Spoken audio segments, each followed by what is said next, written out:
नमस्कार, मैं मानसी शर्मा न्यूज क्रांति की डिजिटल समाचार सेवा में आपका स्वागत है।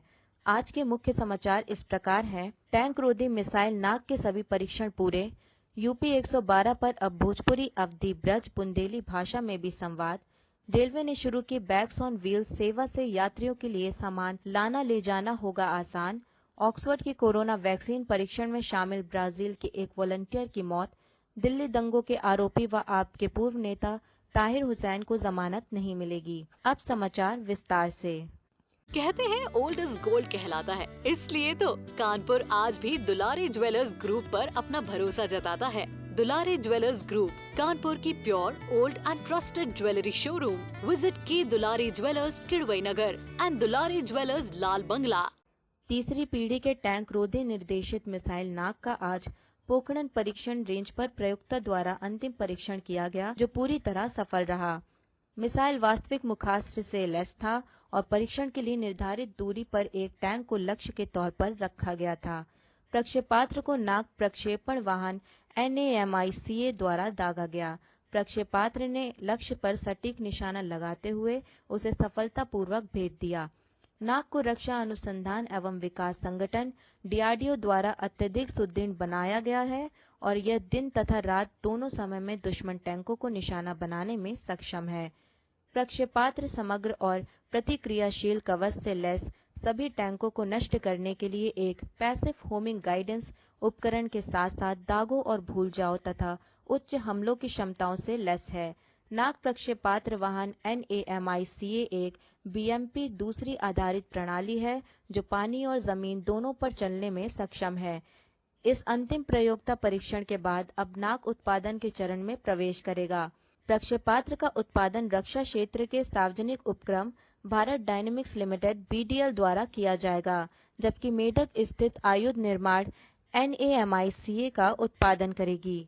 रक्षा मंत्री राजनाथ सिंह ने रक्षा अनुसंधान एवं विकास संगठन DRDO और भारतीय सेना को नाग प्रक्षेपास्त्र के सफल परीक्षण के लिए बधाई दी। DRDO के अध्यक्ष डॉक्टर G सतीश रेड्डी ने प्रक्षेपास्त्र को उत्पादन चरण तक लाने में DRDO, भारतीय सेना और उद्योग के प्रयासों की सराहना की। अब यदि आप पुलिस की सहायता के लिए 112 यूपी पर फोन कर अपनी शिकायत या समस्या बताएंगे तो आपसे आपकी उसी क्षेत्रीय भाषा में बातचीत की जाएगी। 112 यूपी ने मुख्यमंत्री योगी आदित्यनाथ के निर्देश पर यह कदम उठाया गया है ताकि परस्पर संवाद की प्रक्रिया को और बेहतर किया जा सके।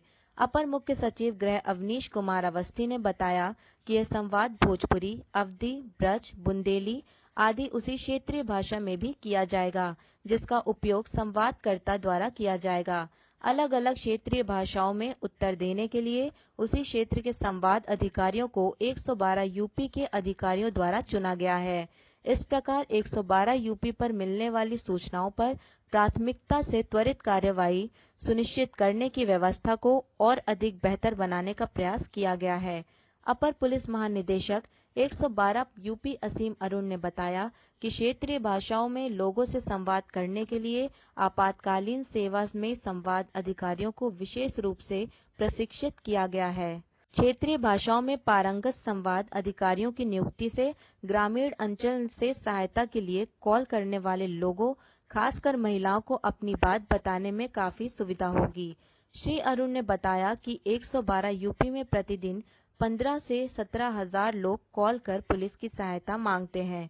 इनमें क्षेत्रीय भाषाओं में मदद मांगने वाले लोगों की संख्या काफी होती है।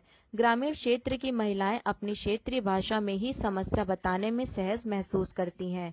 उनकी बातों का जवाब भी जब उनकी ही भाषा में 112 की ओर से दिया जाएगा तो शिकायतकर्ता में पुलिस के प्रति अपनेपन का भी आभास होगा। उन्होंने बताया कि उत्तर प्रदेश काफी बड़ा होने के कारण यहाँ कई तरह की क्षेत्रीय भाषाओं का चलन है। ऐसे में सहायता मांगने के लिए कॉल करने वाले ग्रामीण अंचल के लोग अधिकतर अपनी क्षेत्रीय भाषा में ही संवाद करने में सहज महसूस करते हैं। 112 यूपी में अपनी बात समझाने में किसी तरह की दिक्कत का सामना न करना पड़े, इस बात को ध्यान में रखते हुए हर क्षेत्रीय भाषा की डेस्क पर उसी क्षेत्र के संवाद अधिकारी को तैनात किया गया है। मदद मांगने वाले जिस भाषा में बात करना चाहते हैं, उनकी कॉल को उसी भाषा की डेस्क पर स्थानांतरित कर दिया जाता है। भारतीय रेलवे के उत्तर रेलवे के दिल्ली मंडल ने रेल यात्रियों की सहूलियत के लिए बैग्स ऑन व्हील सेवा BOW की शुरुआत की है। मोबाइल फोन ऐप आधारित इस सेवा के तहत ट्रेन में सफर करने वाले यात्रियों को घर से कोच तक सामान लाने तथा कोच से घर तक सामान पहुंचाने की सुविधा उपलब्ध कराई जाएगी। इसके लिए दिल्ली रेल मंडल की ओर से निजी कंपनी को ठेका दिया गया है। शुरुआत में यह सेवा नई दिल्ली, दिल्ली जंक्शन, पुरानी दिल्ली, हजरत निजामुद्दीन, दिल्ली छावनी, दिल्ली सराय रोहिल्ला, गाजियाबाद तथा गुड़गांव रेलवे स्टेशनों से ट्रेन में बैठने वाले यात्रियों के लिए उपलब्ध होगी। ट्रेन के प्रस्थान से पहले सामान की डिलीवरी सुनिश्चित करना इस सेवा की खासियत बताया गया है। उत्तर एवं उत्तर मध्य रेलवे के महाप्रबंधक राजीव चौधरी ने यहां गुरुवार को कहा, रेलवे लगातार नए उपायों से अपने राजस्व को बढ़ाने का प्रयास कर रहा है। इस दिशा में कार्य करते हुए दिल्ली रेल मंडल ने गैर किराया राजस्व अर्जन योजना के अंतर्गत ऐप आधारित बैग्स ऑन व्हील सेवा के लिए ठेका देकर मील का पत्थर स्थापित किया है। रेलवे के इतिहास में यात्रियों के लिए यह अपनी तरह की पहली सेवा होगी। श्री चौधरी ने बताया, BOW ऐप के जरिए यात्री सामान को अपने घर से रेलवे स्टेशन तक लाने तथा रेलवे स्टेशन से घर तक पहुंचाने के लिए आवेदन कर सकते हैं। उनके बुकिंग विवरण के अनुसार उनका सामान सुरक्षित तरीके से कोच घर तक पहुंचाने का काम ठेकेदार द्वारा किया जाएगा, जिसके लिए यात्रियों से केवल मामूली शुल्क लिया जाएगा। यह सेवा यात्रियों, विशेषकर वरिष्ठ नागरिकों, दिव्यांगजनों और अकेले यात्रा करने वाली महिला यात्रियों के लिए बहुत ही लाभदायक साबित होगी। इस सेवा से रेलवे को सालाना 50 लाख रुपए के गैर किराया राजस्व की प्राप्ति के साथ साथ एक वर्ष की अवधि के लिए 10% की हिस्सेदारी भी प्राप्त होगी।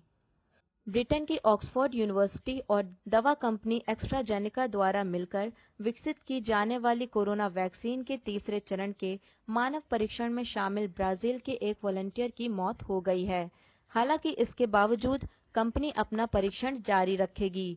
एस्ट्राजेनेका की यह वैक्सीन एक बार फिर विवादों में घिर गई है। ब्राजील में इस वैक्सीन का तीसरे चरण का मानव परीक्षण हो रहा है और परीक्षण में शामिल एक वॉलंटियर की मौत हो गई है। ब्राजील के स्वास्थ्य मंत्रालय ने कहा कि इस घटना के बावजूद वैक्सीन का परीक्षण जारी रहेगा। ऑक्सफोर्ड यूनिवर्सिटी ने भी इसकी पुष्टि की है कि परीक्षण जारी रखा जाएगा। एस्ट्राजेनेका अपने वक्तव्य में कहा है कि वह इस मामले में टिप्पणी नहीं करेगी, लेकिन उसने बताया कि मामले की समीक्षा के बाद परीक्षण को जारी रखने का फैसला किया गया है। हालांकि अभी तक यह पता नहीं चल पाया है कि परीक्षण में शामिल वॉलंटियर को कोरोना वैक्सीन की डोज दी गई थी या प्लेसेबो की। स्थानीय मीडिया के मुताबिक यह वॉलंटियर 28 साल का था और पेशे से डॉक्टर था। वह रियो डे जेनेरियो का निवासी था। उसकी मौत कोरोना संक्रमण के कारण उपजी अन्य समस्याओं से हुई। ब्राजील के इस वैक्सीन के लिए तीसरे चरण का मानव परीक्षण साओ पोलो की फेडरल यूनिवर्सिटी की देखरेख में हो रहा है।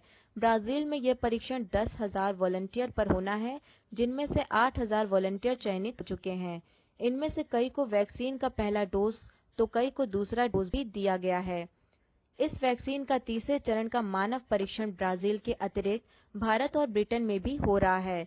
अमेरिका में इसके परीक्षण पर रोक लगा दी गई है। अमेरिका में एक वॉलंटियर के बीमार पड़ने के कारण इस वैक्सीन के परीक्षण पर भारत में भी थोड़े दिन के लिए रोक लगा दी गई थी, लेकिन कुछ ही दिनों बाद इसे दोबारा शुरू किया गया था। ब्रिटेन में भी परीक्षण शुरू कर दिया गया है, लेकिन अमेरिका में अब भी परीक्षण पर रोक है।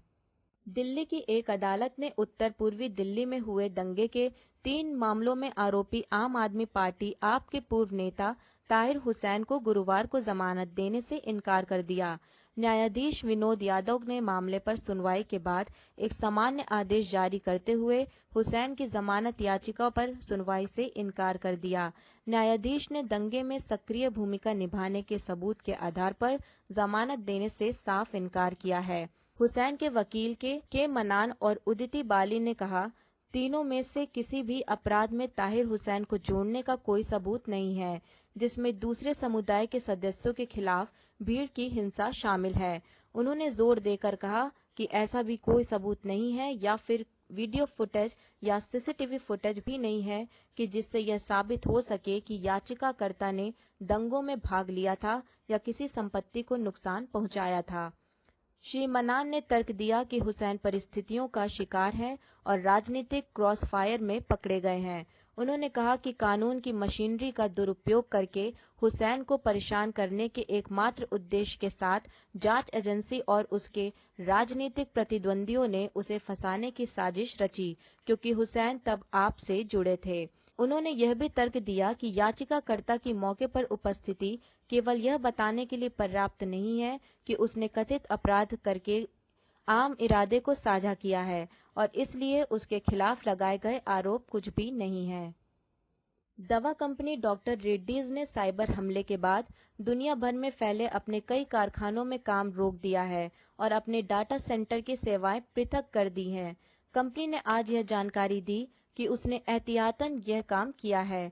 कंपनी के मुख्य सूचना अधिकारी मुकेश राठी ने बताया कि अगले 24 घंटे में सभी सेवाएं दोबारा शुरू हो सकती हैं और साइबर हमले का कोई प्रभाव कंपनी के काम पर नहीं पड़ेगा। सूत्रों के मुताबिक कंपनी के भारत के अलावा अमेरिका, रूस, ब्रिटेन और ब्राजील स्थित संयंत्रों में काम रोका गया है। गौरतलब है कि कुछ दिनों पहले डॉक्टर रेड्डीज को रूस की कोरोना वैक्सीन स्पुतनिक वी का भारत में मानव परीक्षण करने की मंजूरी मिली थी। अमेरिका के राष्ट्रीय खुफिया निदेशक जॉन रैटक्लिफ ने कहा है कि ईरान राष्ट्रपति चुनाव में अमेरिकी मतदाताओं को डराने और राष्ट्रपति डोनाल्ड ट्रंप को नुकसान पहुंचाने के लिए ईमेल भेज रहा है।